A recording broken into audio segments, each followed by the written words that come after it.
wabarakatuh. Om Swastiastu, Namo Buddhaya, salam kebajikan. Tabi pun. Iya, Bun. Selamat siang Bapak Ibu hebat yang ada di Komplek SMP Saverius 4 Bandar Lampung maupun yang bergabung melalui Zoom meeting. Terima kasih atas kehadirannya dalam kegiatan sosialisasi pemahaman dan penerapan budaya positif. Kegiatan ini adalah kegiatan perdana dari komunitas belajar Saveway. Komunitas belajar Saveway atau yang lebih dikenal dengan Kombel Saveway adalah salah satu wadah berbagi yang dipelopori oleh guru-guru SMP Saverius 4 Bandar Lampung. Komunitas ini bukan hanya untuk Bapak Ibu guru SMP Saverius 4 Bandar Lampung, melainkan untuk umum, terbuka untuk umum. Dan mari kita saling berkolaborasi untuk mewujudkan merdeka belajar yang sesungguhnya. Bapak Ibu hebat yang berada dimanapun, selanjutnya kita akan mendengarkan sambutan sekaligus peresmian Kombel Saveway oleh Kepala SMP Saverius 4 Bandar Lampung. Mari kita sambut Suster Teresiana Haka.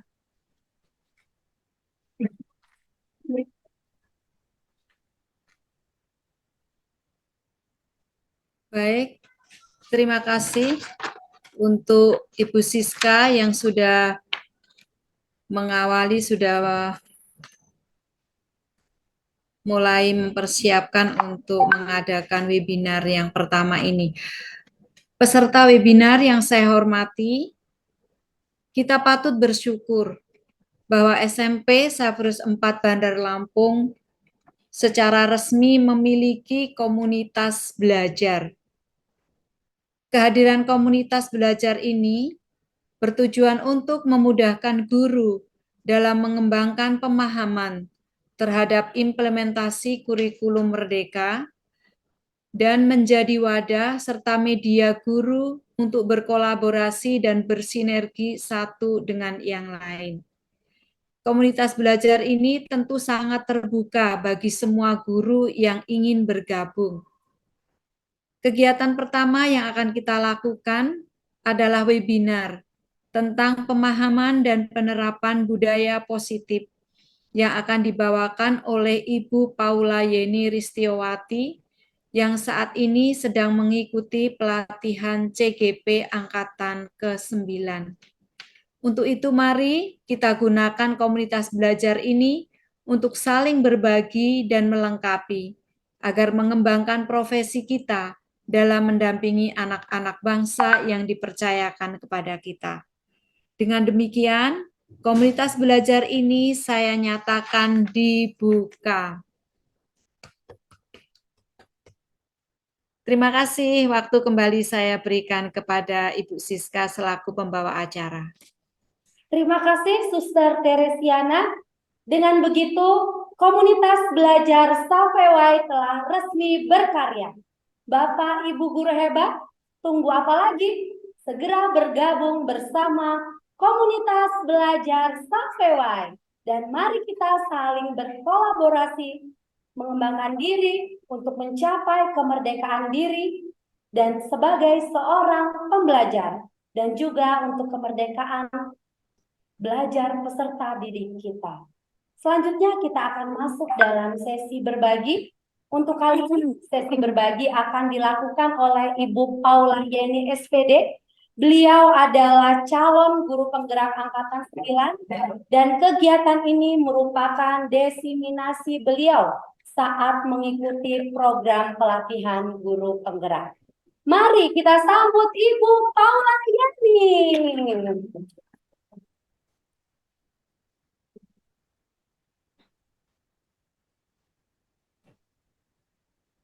Baik, terima kasih Bu Siska. Bapak Ibu guru hebat semuanya, selamat sore. Nah, yang saya hormati Suster Teresiana selaku Kepala SMP Saverius 4 Bandar Lampung, juga Bapak Ibu semuanya. Suara saya terdengar ya? Saya ingin menyapa teman-teman yang ikut dalam webinar. Halo Bapak Ibu, mungkin mic-nya boleh dihidupkan. Halo, Ya, Bu Yeni. suaranya mana ya? Halo, halo Bu, halo. Halo Bu Yeni. Ya, halo. Ya baik, Bapak Ibu terima kasih ya karena sudah berkenan mengikuti kegiatan ini. Kegiatan ini sore hari lagi. Nah, saya berterima kasih karena diberikan kesempatan. Memang kegiatan ini memang merupakan bagian dari aksi nyata saya selaku calon guru penggerak angkatan 9. Nah, mohon Pak Budio bantu untuk sharekan, kita langsung saja ya Bapak Ibu. Atau supaya tidak apa ya, ini sebenarnya yang grogi saya ini. Bapak Ibu kita permainan sebentar ya. Kita permainan sebentar, yang di rumah boleh ikut, boleh tidak, karena ini berpasangan. Nah, silahkan cari pasangan dulu Bapak Ibu. Nah, Pak Tri bisa mendekat dengan Bu Ani. Ya, yuk silakan Bapak Ibu cari pasangan, kita bergerak dulu supaya nanti bisa fokus. Nah, karena berdiri boleh. Yuk kita berdiri, kita permainan sebentar. Sudah ketemu pasangannya? Ya, sudah ketemu pasangannya, silakan berpasangan. Ya. Kemudian Bapak Ibu bisa apa namanya ya? Sweet ya. Sweet ya, sweet. Ya, Cina apa Indonesia? Indonesia. Ya. Nah, siapa yang menang? Ya, sudah ketemu siapa yang menang? Baik. Ya, kemudian Bapak Ibu yang menang silakan begini. Katupkan tangannya.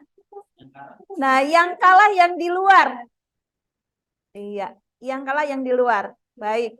Sekarang dibalik, yang menang yang di dalam. Oke. Ya.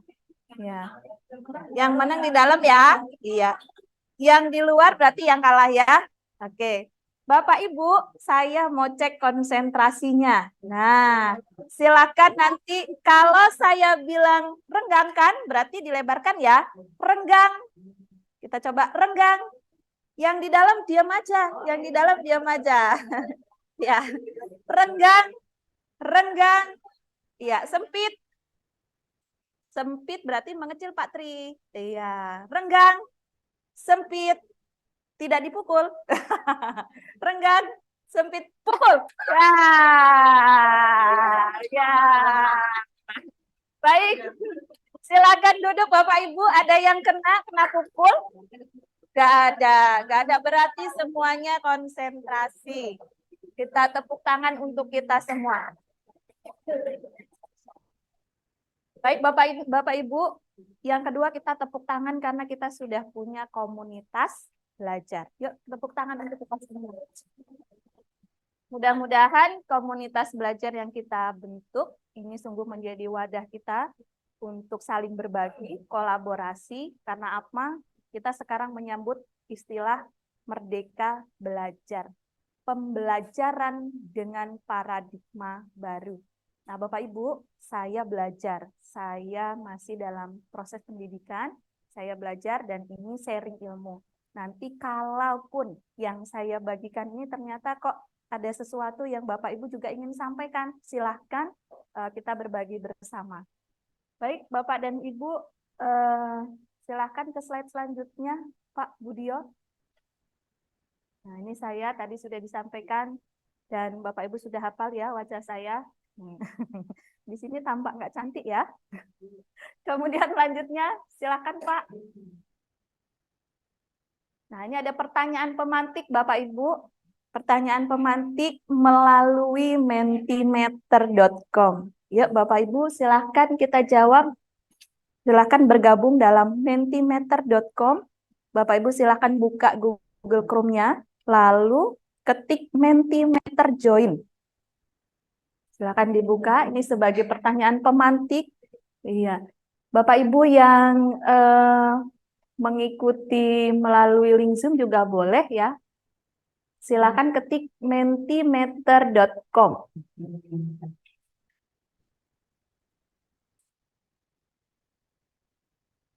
Ya, saya ingin tahu dulu beberapa hal. Ada 2 pertanyaan di sana. Sudah masuk. Di sini ada kode. Nomornya, ada nomornya. Nah, ini 1936770. 1936770. 770. Ya. 1936770. Mentimeter.com atau Mentimeter Join. Nah, di situ ada masukkan kode. Ya, silahkan. Nah, ini pertanyaannya, apa yang Bapak Ibu bayangkan tentang budaya positif? Luar biasa, sudah ada yang menjawab. Ada yang menjawab keyakinan kelas. Ada yang menjawab perubahan lebih baik. Ada yang menjawab disiplin positif. Ya, silahkan Bapak Ibu. Itu memang saya minta pendapatnya ada 2. Jadi Bapak Ibu silakan jawab 2 ya. 1936770. 1936770. Ya, 770. Nah, ini sudah ada beberapa yang menjawab, ada yang menyampaikan, sudah ada 7 responden. Mungkin Bapak Ibu yang di rumah atau yang sedang mengikuti melalui link Zoom, silakan boleh menyampaikan responnya. Baik, ada yang menyampaikan kebiasaan baik, perubahan baik, perilaku baik. Kemudian keadaan yang nyaman. Baik, ada 14 responden.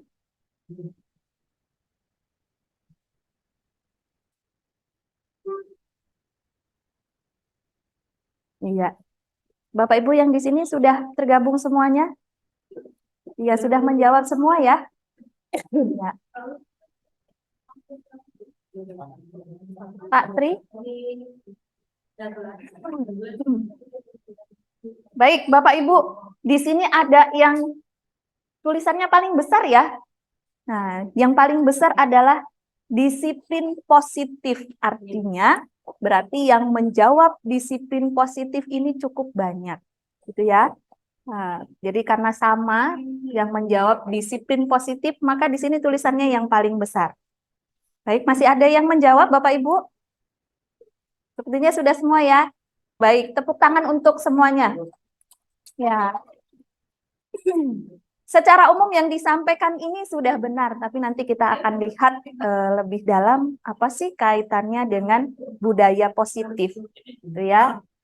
Masih ada pertanyaan satu lagi Bapak Ibu, minta tolong Pak Budio. Untuk pertanyaan yang kedua masih pada yang sama, masih pada link yang sama. Silahkan. Pertanyaan yang kedua. Bagaimana cara Bapak atau Ibu menghadapi siswa yang mengalami pelanggaran? Mungkin sikapnya tidak sesuai.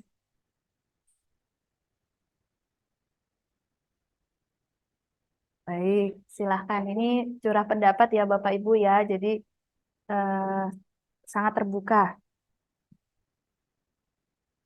Bagaimana cara Bapak atau Ibu menghadapi siswa yang mengalami pelanggaran?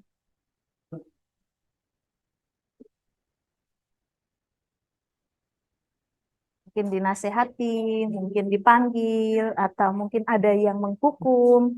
Maksudnya sebenarnya tujuannya menghukum itu untuk hal yang baik. Ya.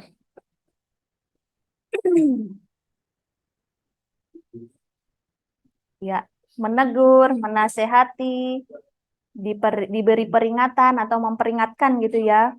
Mengingatkan kembali bahwa sikapnya nggak benar, diperbaiki.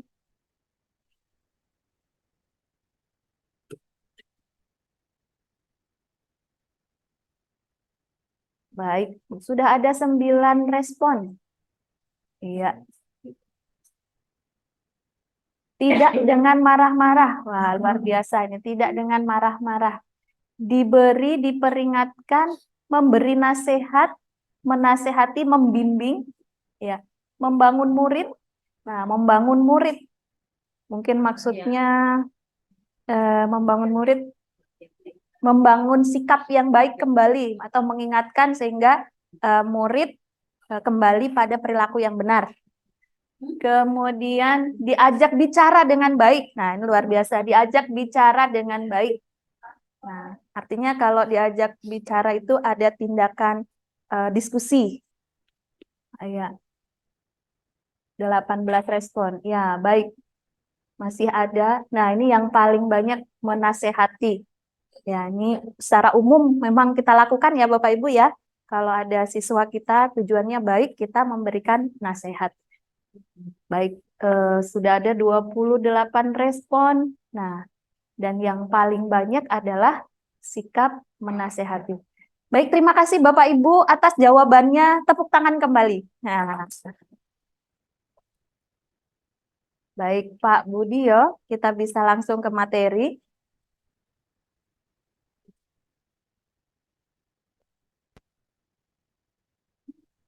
Selanjutnya, Bapak Ibu, berkaitan dengan disiplin positif atau namanya budaya positif. Nah, ya.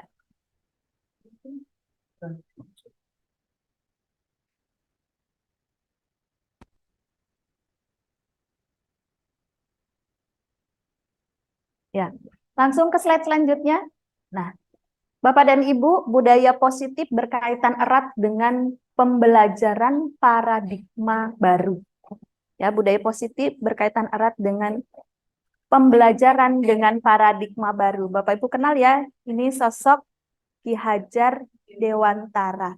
Nah, beliau menyampaikan bahwa tujuan pendidikan adalah menuntun semua kodrat yang ada pada anak sehingga mereka mencapai keselamatan dan kebahagiaan yang setinggi-tingginya, baik sebagai manusia maupun anggota masyarakat.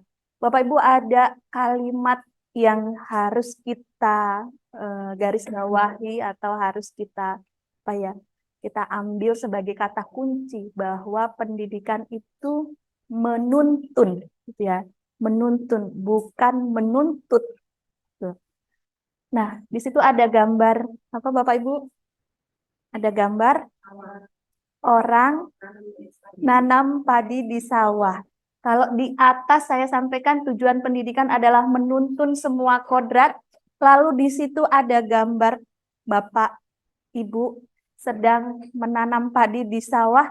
Kira-kira apa ya kaitannya? Pak Didi sudah mulai membayangkan sawahnya. Kira-kira apa ya kaitannya? Menanamkan budaya yang baik. Oh ya, baik. Menanamkan budaya yang baik. Ada lagi? Ya, Bu Ulan? Tanam padi di proses dan sampai semuanya selesai dan Ya, baik. Mungkin suaranya kurang keras ya. Saya ulangi kalimat jawabannya Bu Ulan bahwa pendidikan atau kita sebagai pendidik itu diibaratkan seperti petani. Seperti petani yang menanam padi di sawah.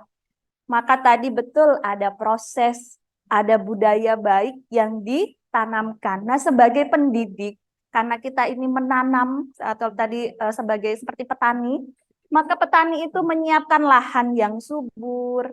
Kemudian setelah lahan subur mungkin ya padinya tumbuh bersama dengan padi kadang-kadang tumbuh ilalang, maka kita harus juga menyiangi. Kemudian bagaimana berupaya supaya padi itu bisa hasilnya maksimal. Dan itulah tugas kita, menuntun peserta didik, menuntun murid sampai akhirnya menemukan kebahagiaan setinggi-tingginya. Nah, kita juga sadar bahwa murid yang datang kepada kita itu pasti sudah memiliki memiliki bawaan, sudah ada sifat bawaan, sesuatu yang dibawa sejak lahir. Yang itu kita sebut dengan istilah kodrat alam. Nah, bisa nggak Bapak Ibu kita paksa anak itu berubah? Kita memaksakan sesuai dengan kehendak kita. Bisa nggak kira-kira? sulit ya. Tetapi mungkin kita bisa mengarahkan ya Pak. Mungkin kita tetap bisa mengarahkan pada hal yang baik. Nah, maka artinya nanti kita juga akan belajar bagaimana siswa itu tumbuh sesuai dengan kodrat yang ia miliki. Baik, selanjutnya Pak Budio. Bapak Ibu, kita sambil jalan. Jadi kalau nanti ketika saya menyampaikan sesuatu, kemudian ada hal yang mau ditanyakan, langsung angkat tangan, nggak apa-apa ya Bapak Ibu ya. Nah, baik. Bapak Ibu, ada prinsip kepemimpinan sebagai seorang guru. Saya pikir ini kita sudah tidak asing lagi dengan yang disampaikan oleh Bapak Ki Hajar Dewantoro. Yang pertama itu adalah ingat sosung tulodo, ini hanya mengingat kembali saja. Sebagai orang tua atau guru kita menjadi suri tauladan untuk anak. Kemudian ingmatio mangun karso, artinya di tengah kita memberikan semangat atau ide-ide yang mendukung. Dan yang ketiga tuturi handa yani, di belakang kita harus berani memberikan motivasi. Nah, inilah yang disebut dengan sistem Among. Sistem Among yaitu guru menjaga, membina, mendidik anak-anak dengan penuh kasih sayang. Selanjutnya, Pak Budio. Nah, berkaitan dengan budaya positif. Budaya positif sebenarnya saya yakin sudah tidak asing ya kita.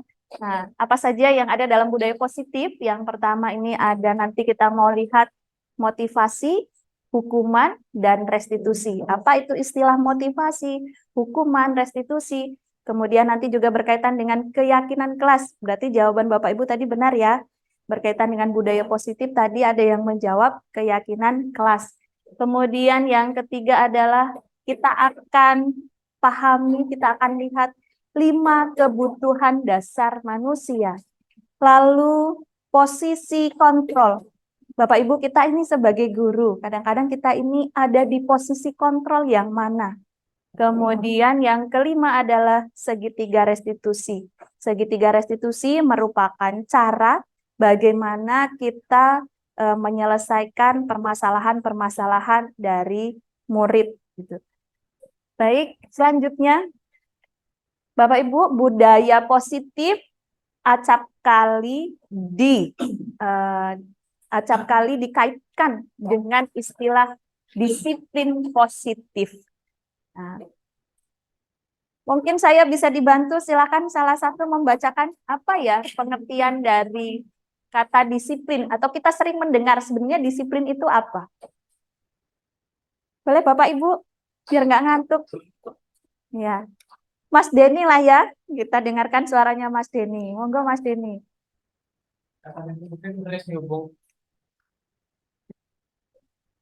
Kata disiplin sering dihubungkan dengan hukuman. Disiplin adalah sebuah paksaan mendorong untuk mendapatkan kepatuhan seseorang. Disiplin merupakan sesuatu yang membuat tidak nyaman. Padahal di mana ada kemerdekaan, disitulah ada disiplin yang kuat.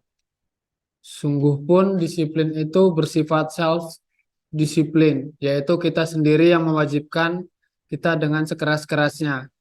Tetapi itu sama saja, sebab jikalau kita tidak cakap melakukan self-disiplin, wajiblah penguasa lain mendisiplin diri kita.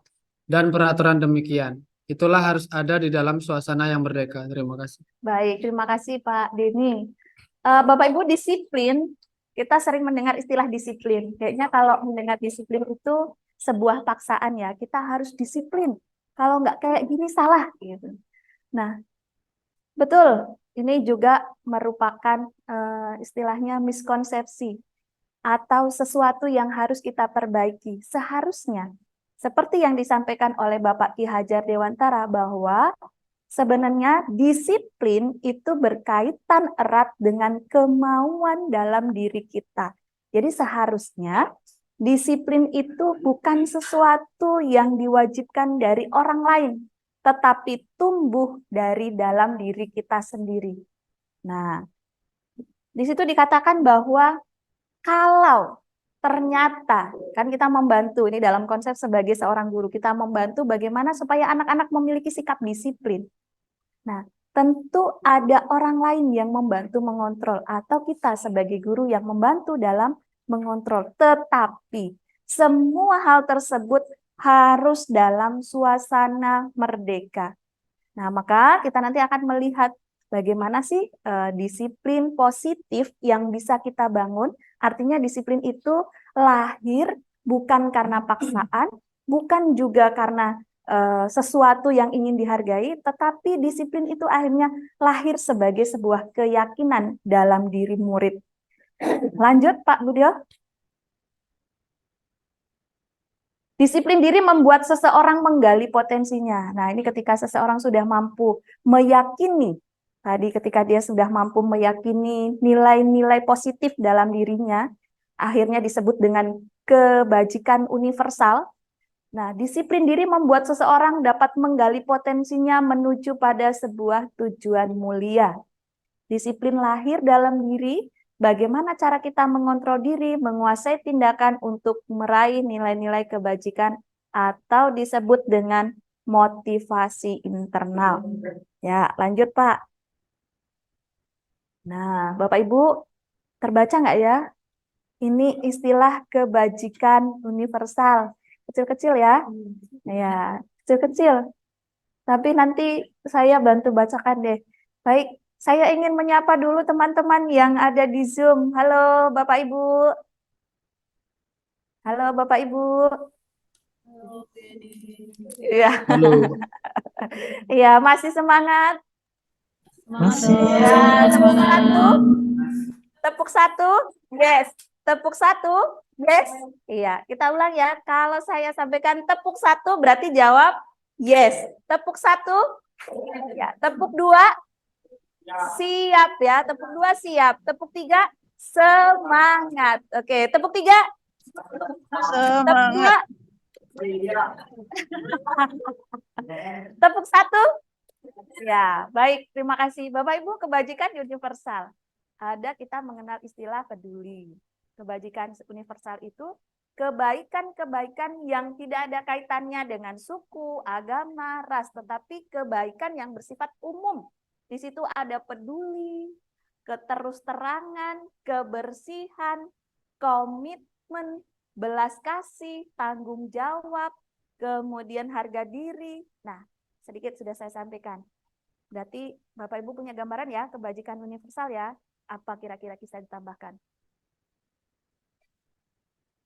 Ya, apa kira-kira yang bisa ditambahkan? Berkaitan dengan kebaikan-kebaikan yang sifatnya umum, tidak menyangkut suku, agama, ras. Bapak Ibu bisa tambahkan? Di situ ada loh. Nah, prinsip kita, visi kita, HK3P itu juga kebajikan universal, saya pikir ya. Ada humanis, cerdas, jujur, disiplin, melayani. Itu juga bagian dari kebajikan universal. Nah, sampai di sini bisa dipahami ya Bapak Ibu ya. Ya. Lanjut Pak Budyo. Masih panjang perjalanannya. Ya. Contoh penerapan disiplin positif. Nah, Bapak Ibu, kita pasti sudah melakukan disiplin positif.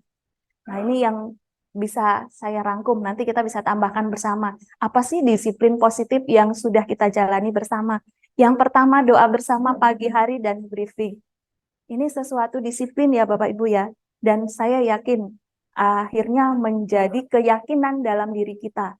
Nah, yang kedua adalah rapat jika akan mengadakan sebuah rencana. Ini juga bagian dari disiplin positif yang coba kita lakukan.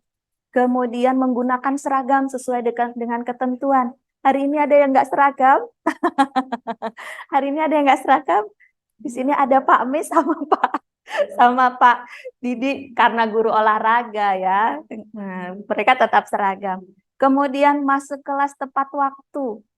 Kemudian melaksanakan piket sekolah, lalu berdoa bersama pada jam-jam tertentu yang telah ditetapkan. Artinya karena kita sekolah Katolik punya ciri khas, lalu di jam-jam tertentu kita juga melakukan kebajikan universal berserah kepada Tuhan. Nah, kita berdoa bersama dengan murid. Nah, Bapak Ibu bisa tambahkan, apalagi ya kira-kira kebajikan universal yang sudah atau disiplin positif yang sudah kita lakukan? Bapak Ibu yang di Zoom, yang mengikuti lewat Zoom juga boleh berpartisipasi ya. Ya, apa nih kira-kira disiplin positif yang sudah coba kita jalani? Nah, upacara setiap hari Senin. Kita semua upacara, kalau anak-anak upacara kita juga berbaris dengan rapi, dengan tertib. Ya. Terima kasih Bu Anas. Ada lagi Bapak Ibu? Nah, menerapkan senyum, sapa, salam, sopan setiap hari. Senyum, sapa, salam, sopan, santun. Nah, ya, baik. Terima kasih Bu Ani. Ada lagi Bapak Ibu? Disiplin positif. Nah, saya pikir cukup ya. Atau Bu Andri dari perpustakaan, boleh juga Bu. Ini budaya positif itu menjadi bagian warga sekolah. Melaksanakan literasi. Nah, itu juga bagian dari disiplin positif. Bahkan kita berikan jam khusus literasi. Bahkan juga ada program-program literasi. Baik. Cukup ya Bapak Ibu, kita bisa pahami ya disiplin positif yang sudah ada di sekolah kita. Lanjut.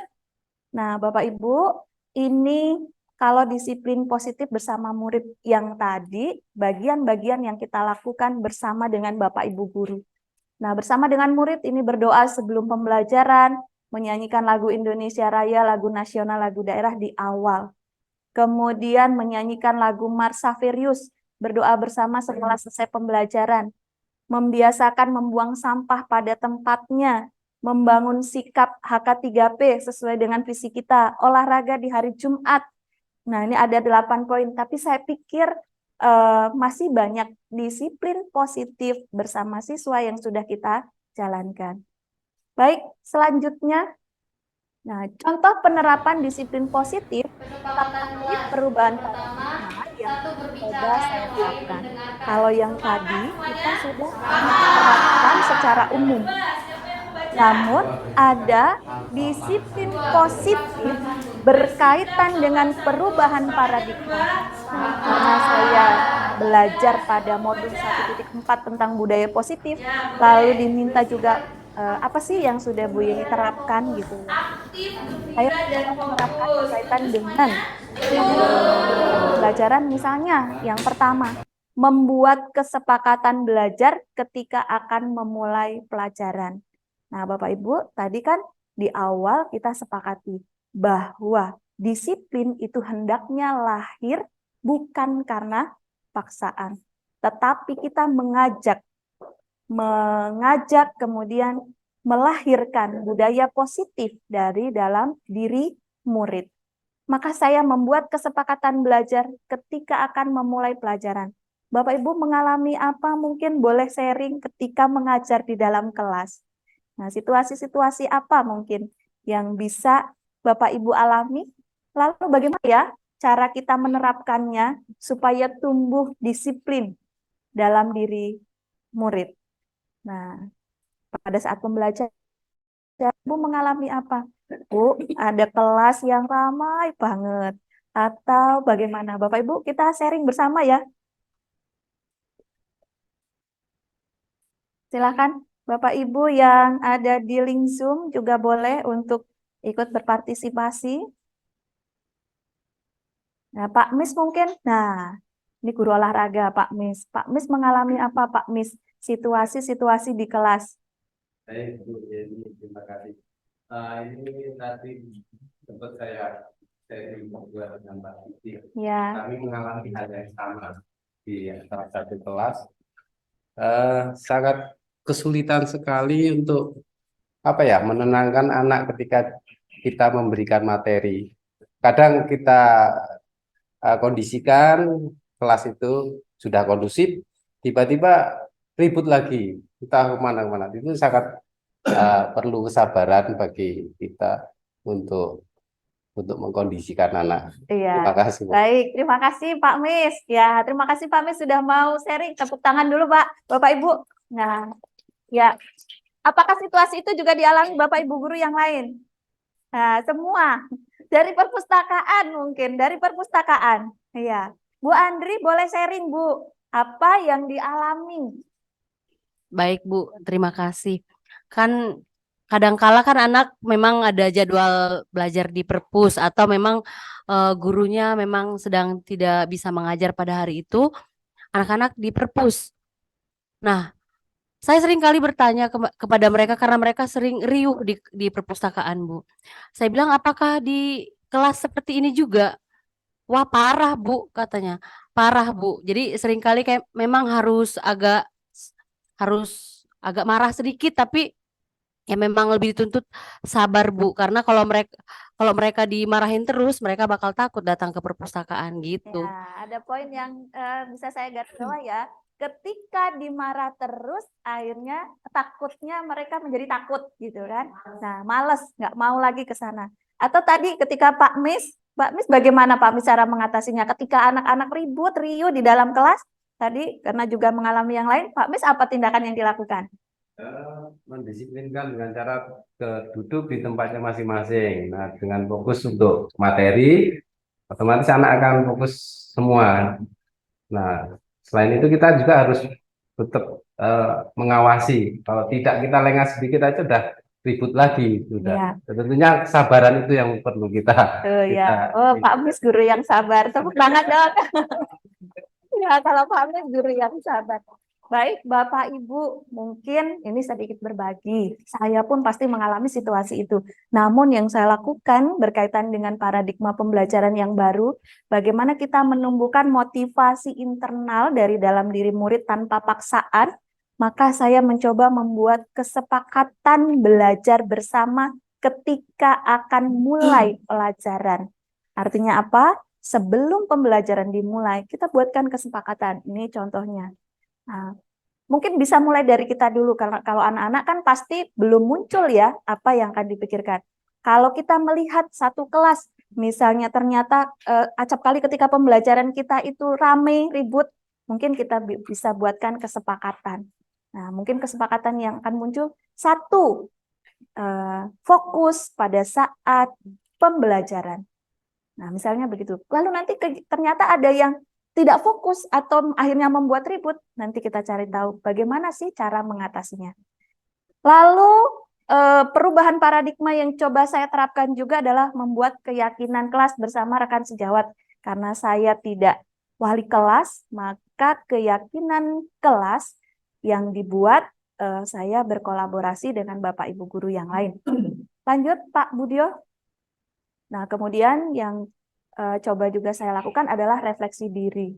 Nah, mungkin ketika anak-anak ribut, ada hal yang harus kita perbaiki juga dari dalam diri kita. Ada apa ya kok mereka sangat ribut? Atau mungkin metode pembelajarannya, atau mungkin kita belum memenuhi kebutuhan siswa untuk belajar. Nah, itu juga menjadi bagian. Nah, ini beberapa 3 poin ini yang coba saya terapkan bagaimana supaya anak-anak ini merasa merdeka, menumbuhkan motivasi internal dari dalam diri murid untuk melakukan disiplin positif. Selanjutnya, Pak Budyo, selain itu juga saya mencoba mengecek kebersihan kelas sebelum memulai pembelajaran. Bapak Ibu, ruangan kelas yang kurang bersih pasti juga tidak mendukung suasana nyaman untuk belajar. Maka saya juga mencoba mengecek kebersihan kelas sebelum memulai pembelajaran. Lanjut, Pak. Nah, Bapak Ibu, ini ada sebuah contoh kasus. Ya, ini ada sebuah contoh kasus berkaitan dengan nanti disiplin diri, disiplin positif. Boleh minta bantuannya untuk membacakan? Bu Anas ya. Ya. Silahkan Bu Anas, ini contoh kasus. Oh, ini kasusnya Bu Anas. Bacalah kasus Ibu Anas. Nah, kebetulan ini kasusnya Bu Anas. Iya. Contohnya, Bu. Kok ya sama namanya ya? Iya. Iva kurang menguasai pelajaran matematika, sehingga pada saat pelajaran tersebut berlangsung, dia lebih banyak berdiam diri dan menggambar di buku pelajarannya. Pada saat guru matematikanya, Pak Seno, menanyakan pertanyaan, Iva menjawab gugup dan tak sengaja menjatuhkan tasnya dari kursi, serta tiba-tiba menjadi gagap pada saat berupaya menjawab. Seluruh kelas pun tertawa melihat perilaku Iva yang berbicara tergagap dan terkejut tersebut. Pak Seno pada saat itu membiarkan teman-teman Iva menertawakan Iva, yang tergagap-gagap dan malu luar biasa. dan malahan minta Iva untuk maju ke depan dan berdiri di depan kelas supaya menunjukkan hidungnya karena tidak bisa menjawab pertanyaan Pak Seno. Kelas makin gaduh dan anak-anak pun tertawa melihat Iva di depan kelas memegang ujung hidungnya. Iya, baik. Bapak Ibu bisa kita pahami ya. Ini ada sebuah kasus pelajaran matematika. Siapa guru matematika? Iya, ada sebuah kasus pelajaran matematika. Namanya Iva, Pak gurunya namanya Pak Seno. Ternyata si Iva ini tidak bisa menjawab pertanyaan. Lalu ia pun gugup pada saat ditanya.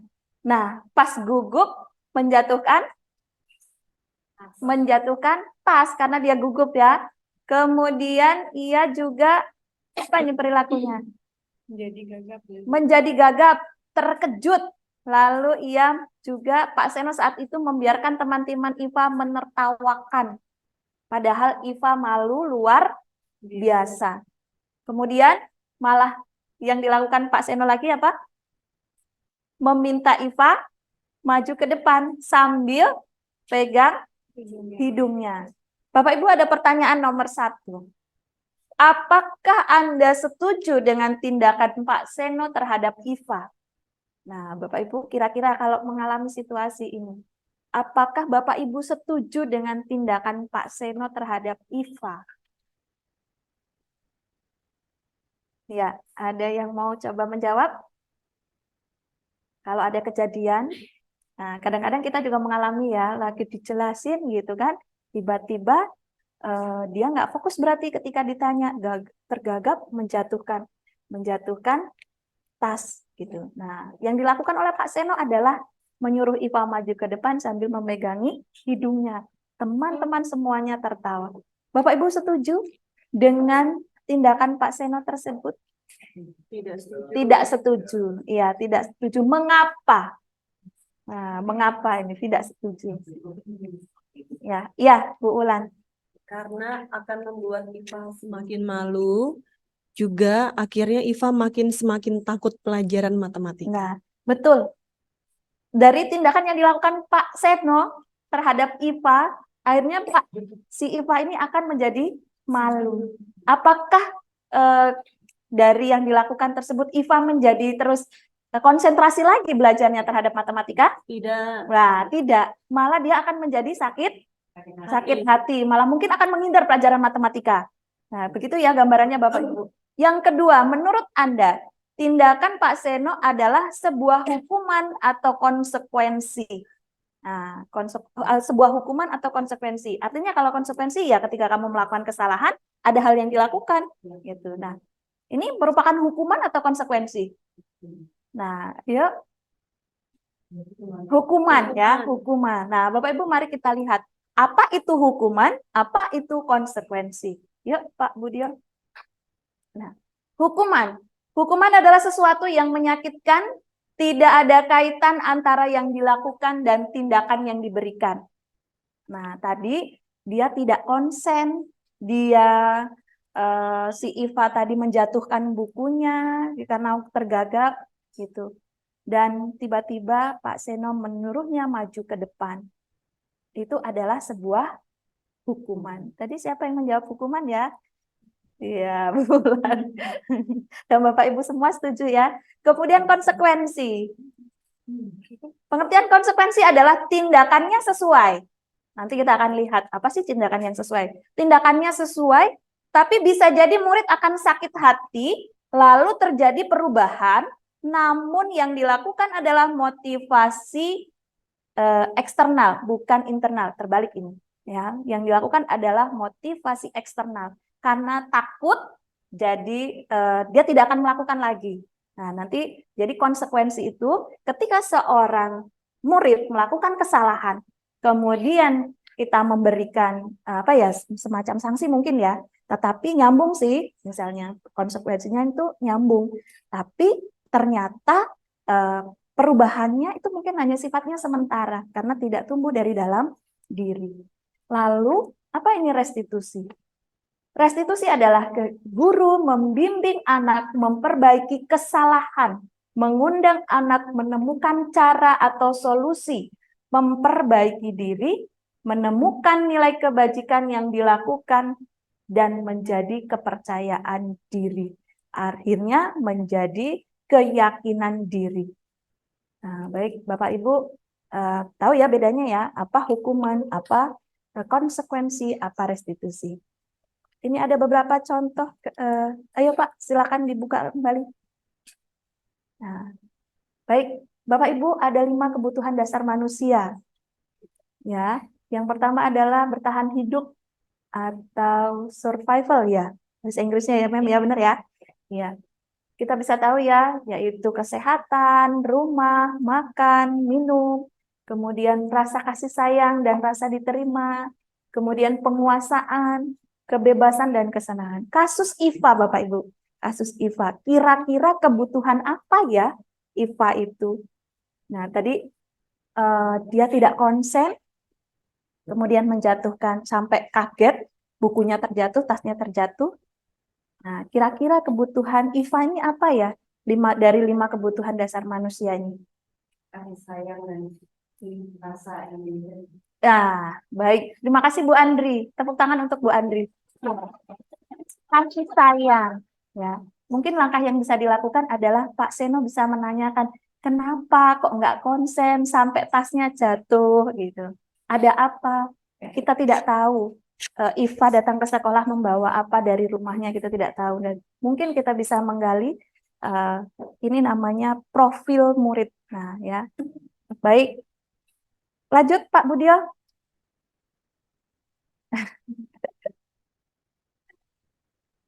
Bapak Ibu, ada 3 motivasi perilaku manusia menurut Diane Goosen.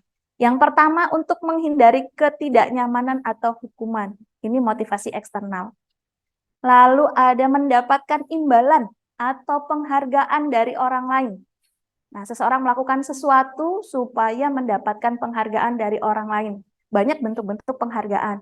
Kadang-kadang anak melakukan sesuatu karena kebutuhan, berdasarkan kebutuhan tadi, kemudian juga minta dihargai, kita kasih tepuk tangan misalnya, ya, atau kita berikan apresiasi misalnya. Kemudian kalau yang ketiga ini adalah menjadi orang yang mereka inginkan dan dihargai oleh diri sendiri dengan nilai-nilai yang mereka percaya. Nah, ini yang akan kita tumbuhkan dalam diri murid, bahwa motivasi perilaku manusia itu karena didukung oleh kepercayaan diri, kepercayaan dari dalam diri, hal-hal baik. Jadi tidak harus menghindari ketidaknyamanan atau supaya tidak dihukum, tidak harus karena ingin mendapatkan imbalan, tetapi yang dia lakukan adalah sebagai bentuk keyakinan diri. Bisa lanjut, Pak? Ya, Bapak Ibu, ini ada sebuah video. Bapak Ibu boleh siapkan catatan kecil. Nanti kita bisa lihat sebagai guru kita ini ada di posisi kontrol yang mana. Ya, boleh silahkan di setel, Pak Budio.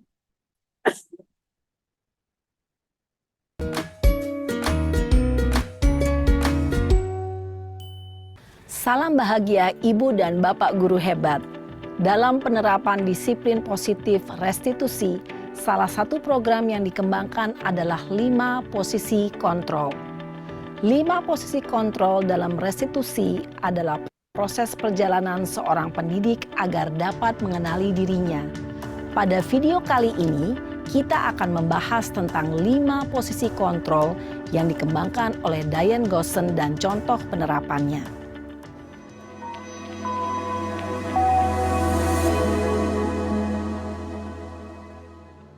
5 posisi kontrol itu adalah 1. Posisi penghukum. 2. Posisi pembuat merasa bersalah. 3. Posisi teman. 4. Posisi pemantau atau monitor. Dan 5. Posisi manajer.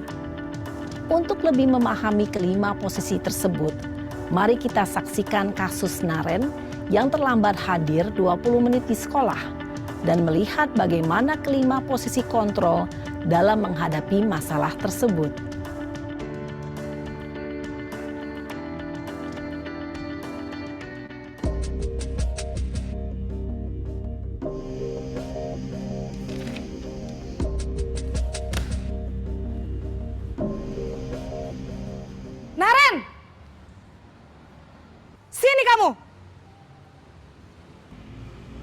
Selamat pagi, Bu. Selalu terlambat. Kamu deh, pasti terlambat. Maaf, Bu. Saya... Apa? Apa coba? Alasan kamu apa lagi? Kapan sih kamu tidak terlambat? Malas sekali ya kamu jadi anak. Saya... Dasar pemalas. Gak kapok-kapok sih kamu.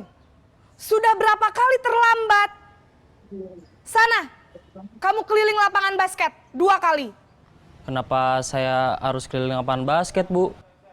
Kenapa? Kamu mau lawan ibu? Berani-beraninya jawab. Sudah terlambat, masih berani jawab pula. Sekarang, keliling lapangan basket 5 kali sekalian. Biar kapok. Cepat. Pergi sana ke lapangan basket. Posisi penghukum biasanya berbicara dengan nada tinggi, menghardik, menunjuk-nunjuk, menyakiti, dan menyindir. Hukuman bisa berupa fisik maupun psikis. Ibu dan bapak guru hebat, dampak yang terjadi pada murid ketika guru berada pada posisi penghukum adalah murid cenderung akan memberontak, bahkan menyimpan dendam.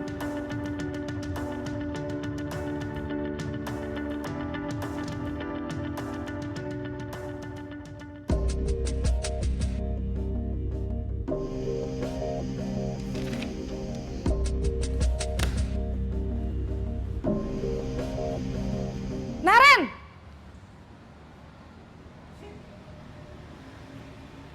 Selamat pagi, Bu. Naren. Kamu kenapa terlambat lagi, nak? Ya Tuhan, Naren. Kamu senang ya bikin ibu susah ya? Kalau kamu terlambat lagi, nanti ibu yang ditegur bapak kepala sekolah, nak. Disangka ibu tidak bisa membina kamu. Duh, gimana ini? Maaf, Bu. Duh, Gusti Naren. Kamu suka ya kalau ibu ditegur Ya, bapak kepala Pak Budio mungkin sekolah? stop dulu videonya. Terus? Ya. Sekarang ibu harus tulis apa ini di buku absen? Ini Ya, Bapak Ibu sudah ada 2 tadi posisi kontrol ya. Yang pertama apa? Sebagai penghukum. Kita perhatikan bagaimana nada bicaranya kalau sebagai penghukum. Ya. Kemudian apa yang dilakukan? Dia disuruh berkeliling. Nah, tidak ada kaitannya ya Bapak Ibu ya. Nah, kemudian yang kedua sebagai pembuat rasa bersalah. Pembuat rasa bersalah ini mungkin nadanya lebih lembut, tapi terhadap murid dia pasti aduh ya ampun aku ini gitu ya. Jadi dia merasa sangat bersalah. Baik, lanjut Pak Budio.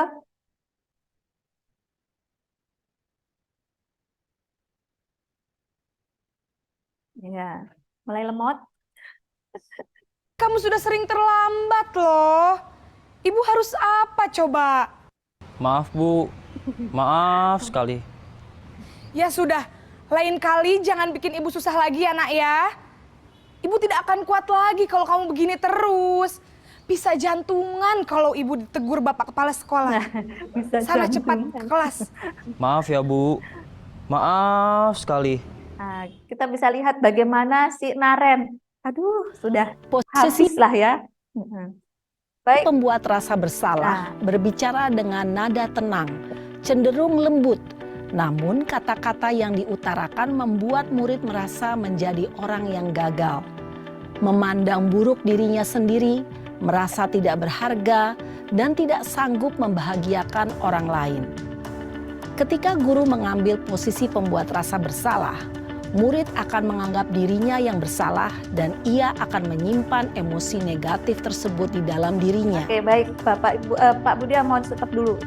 Nah, ini ada dampak terhadap murid, yaitu dia merasa bersalah, kemudian rendah diri. Apakah seperti ini bisa mengubah perilaku Naren? Bisa nggak? Ya, bisa sih mungkin. Tapi tadi motivasinya tadi. Mungkin motivasinya adalah eksternal. Dia akan berubah di depan kita. Di belakang dia menyimpan rasa sakit hati. Yang selanjutnya, posisi teman.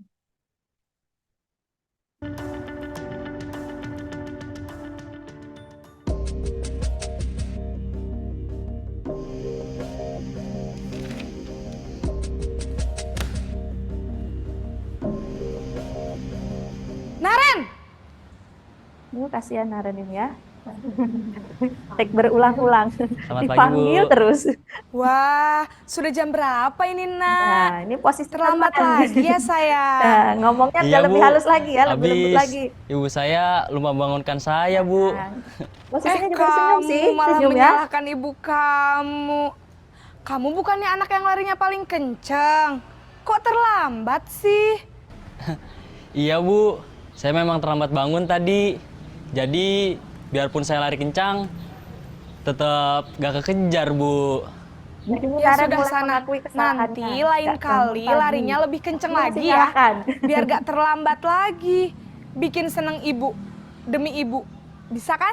Bisa lah, Bu. Nah, ini gaya Ya sudah bicaranya sana seperti masuk kelas. temannya. Ibu beresin urusan absen kamu. Kamu ini ada-ada saja. Dalam posisi teman, guru berbicara dengan nada suara ramah, akrab, cenderung bersenda gurau untuk menjaga suasana tetap santai. Murid akan merasa senang, aman, dan akrab dengan guru. Identitas yang tercipta adalah identitas sukses atau berhasil. Namun, perlu diingat, karena ini masih dorongan eksternal, maka ada faktor ketergantungan dari murid kepada orang tertentu. Di sini guru absennya, sehingga di lain waktu murid bisa berperilaku baik, namun hanya kepada orang-orang tertentu Ya, saja. Pak Budia, mohon stop sebentar. Nah, dampaknya ya Bapak Ibu, dampaknya tadi bahwa murid akan berubah mungkin, tetapi hanya pada orang tertentu yang membuat dia nyaman, dia akan ikuti. Nah, itu ya. Lanjut, oke.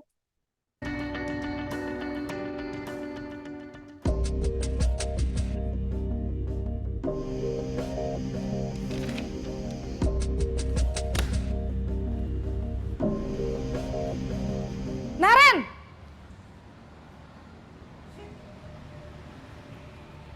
Selamat pagi, Bu. Naren, apa peraturan sekolah kita tentang jam berapa kita harus masuk sekolah, Nak? Kita harus di sekolah jam 7, Bu. Iya, betul. Sekarang sudah jam 7.20. Naren sudah tahu konsekuensinya jika terlambat hadir. Paham, Bu. Saya harus tinggal kelas pas jam istirahat selama 20 menit. Iya, benar. Konsekuensinya demikian. Jadi nanti jam 9.30 pas istirahat, kamu harus tinggal di kelas, kerjakan tugas tambahan untuk ketertinggalan kamu, ya? Baik, Bu.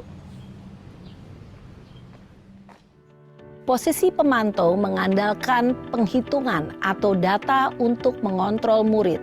Guru mengarahkan murid berdasarkan peraturan dan konsekuensi. Seorang pemantau menunjukkan bahasa tubuh dan ekspresi wajah yang datar dan cenderung formal. Nah, kita lihat yang terakhir adalah posisi manajer. Bagaimana posisi manajer?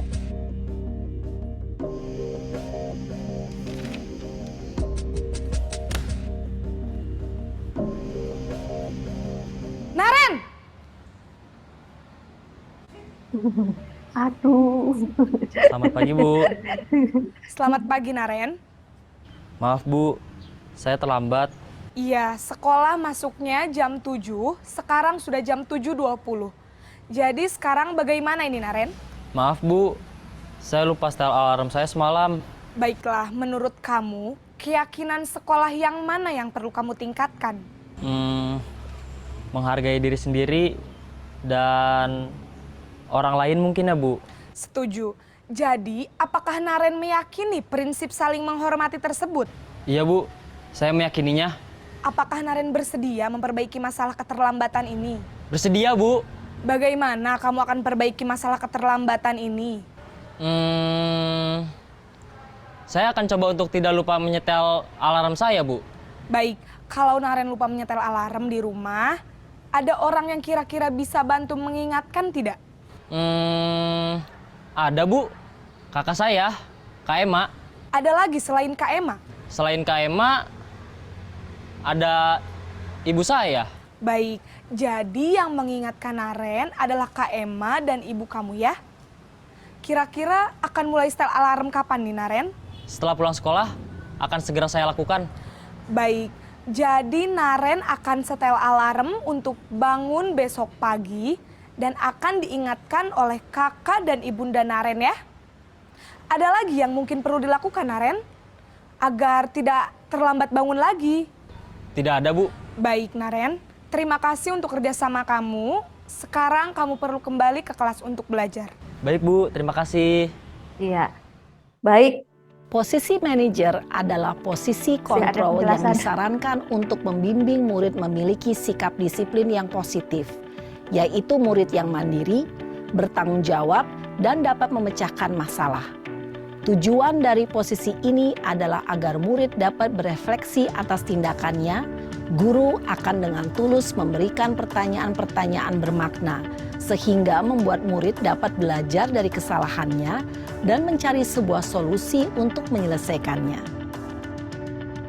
Ibu dan Bapak guru hebat, setelah mengamati adegan kelima posisi kontrol tadi, Baik, Pak Budi. kira-kira posisi mana yang Videonya. Bapak Ibu, kita ada di posisi mana? Ya. Sudah ada di posisi manajerkah kita? Ya, tadi Pak Budio ketika melihat video manajer, waktunya habis. Waktunya habis untuk menetralisir. Bapak Ibu memang perlu proses ya. Menumbuhkan motivasi internal memang membutuhkan proses. Nah, sudah paham ya kita ada di posisi mana? Kalau saya acap kali memang menjadi teman. Nah, tetapi ada dampak ternyata. Dan kita harus meningkatkan diri supaya semuanya menjadi posisi kontrol apa Bapak Ibu? Manajer. Baik, lanjut Pak. Nah, ini tadi posisi teman. Sudah, yuk lanjut lagi. Ya, posisi terakhir sebagai manajer, lanjut. Nah, Bapak Ibu, tadi di sana disinggung bagaimana mengembalikannya itu pada keyakinan. Ya, tadi disinggung di posisi terakhir sebagai manajer, bagaimana mengembalikan identitas siswa itu pada keyakinan yang harus dimiliki dari dalam diri. Ini menumbuhkan motivasi internal. Maka Bapak Ibu silakan membuat keyakinan kelas. Nah, bagaimana proses keyakinan kelas? Saya pikir kita semua juga sudah mengenal atau memahami. Tadi Bapak Ibu juga sudah menjawab.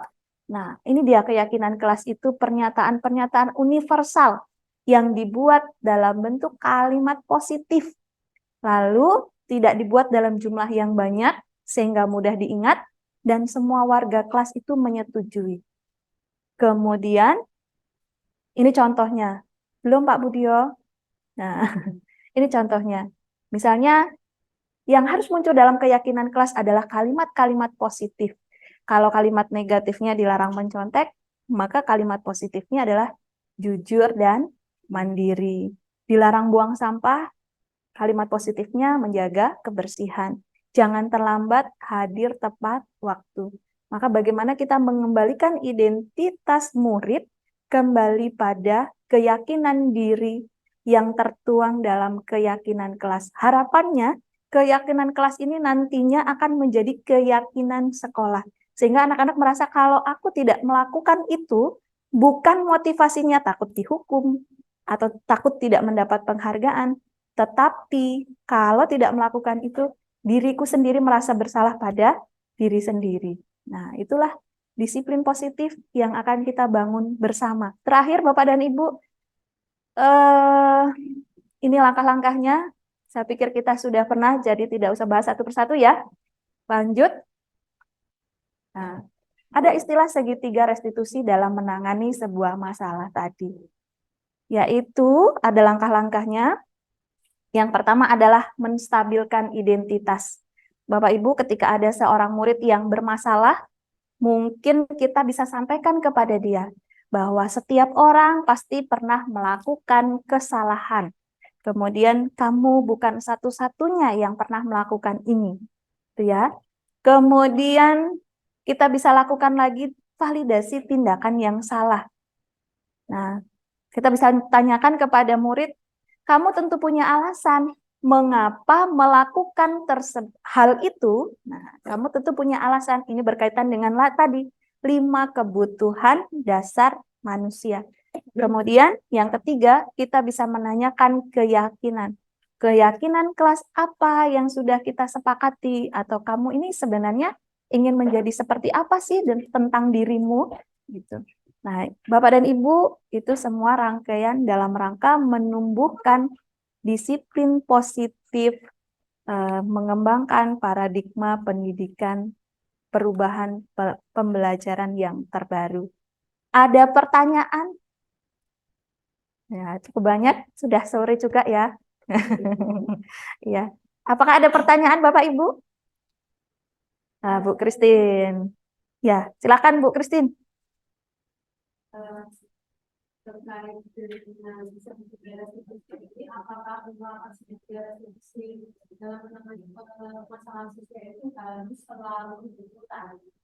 Ya, apakah harus selalu berurutan? Nah, ini kan ada yang pertama menstabilkan identitas, yang kedua validasi tindakan yang salah, yang ketiga itu menanyakan keyakinan. Nah, Bapak dan Ibu dalam menangani sebuah masalah, kira-kira Bapak Ibu pasti kita membutuhkan ini ya, membutuhkan kecakapan ya, banyak kecakapan kan ya. Nah, kira-kira apakah kalau menurut Bapak Ibu nih, saya minta pendapatnya, apakah harus berurutan seperti itu? Yang pertama harus menstabilkan identitas dulu, yang kedua kemudian validasi tindakan yang salah, lalu yang ketiga menanyakan keyakinan. Apakah harus selalu berurutan, Bapak Ibu? Tidak selalu, betul sekali. Jadi tidak selalu kita bisa bersikap luwes terhadap penanganan suatu masalah. Nah, kembali lagi, memang kita dibutuhkan adalah kecakapan kita dalam menangani masalah. Tetapi walaupun tidak berurutan, setidaknya kita dapat mengembalikan identitas siswa pada keyakinan yang dia miliki dalam dirinya sesuai dengan nilai-nilai kebajikan yang memang harus dimiliki. Nah, bisa dipahami Bapak Ibu? Ya, terima kasih. Mungkin ada pertanyaan lagi? Atau ada sesuatu yang akan disampaikan? Tidak ada. Terakhir, Pak. Ya, sebagai penutup kegiatan kita hari ini, Bapak Ibu, budaya positif merupakan bagian dari perubahan paradigma pendidikan. Guru kita sebagai pemimpin pembelajaran hendaknya menerapkan sistem AMONG, menjadi suri tauladan dalam pelaksanaan disiplin positif yang akhirnya menjadi budaya positif di sekolah. Bapak Ibu, kita baca bersama-sama ini ya. Ini filosofi Ki Hajar Dewantara. 1, 2, 3. Anak-anak hidup dan tumbuh sesuai dengan kodratnya sendiri. Pendidik hanya dapat merawat, menuntun tumbuhnya kodrat itu. Terima kasih Bapak Ibu sudah meluangkan waktu.